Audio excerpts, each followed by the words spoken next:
ಪಾಂಡುಪುರದಲ್ಲಿ ನಮ್ಮ ಧರ್ಮರಾಯರಿದ್ದರು.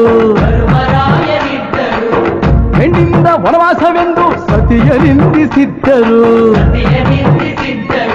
ಅತ್ತಳಮ್ಮ ದ್ರೌಪದಿಯು ಅಮ್ಮ ಅಣ್ಣಮ್ಮ ಎಂದು ಮಾನವತಿ ಹೆಣ್ಣಿಗೊಂದು ಸ್ಥಾನ ಕೊಡುಬಾರೆ ಎಂದು ಸೀರೆ ಉಡಿಸಿ ಬಳೆಯ ತೊಡಿಸಿ, ಸೀರೆ ಉಡಿಸಿ ಬಳೆಯ ತೊಡಿಸಿ ತಾಳಿ ಕಟ್ಟಿಸಿ, ಹೆಣ್ಣು ಇಲ್ಲದೆ ಧರ್ಮ ಇಲ್ಲ ಎಂದು ಬೋಧಿಸಿ, ಧರ್ಮನಿಗೆ ತಲೆಗೆ ಏಳು, ಧರ್ಮನಿಗೆ ತಲೆಗೆ ಏಳು ಮಡಿಕೆ ಕೂರಿಸಿ, ಕೈಗೆ ಕತ್ತಿ ಕೊಟ್ಟು ಕರಗ ಶಕ್ತಿ ತೋರಿಸಿ, ನನ್ನನ್ನು ಶಂಕಿಸಿದರೆ,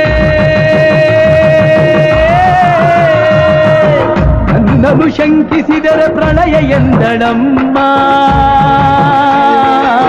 ನನಗೆ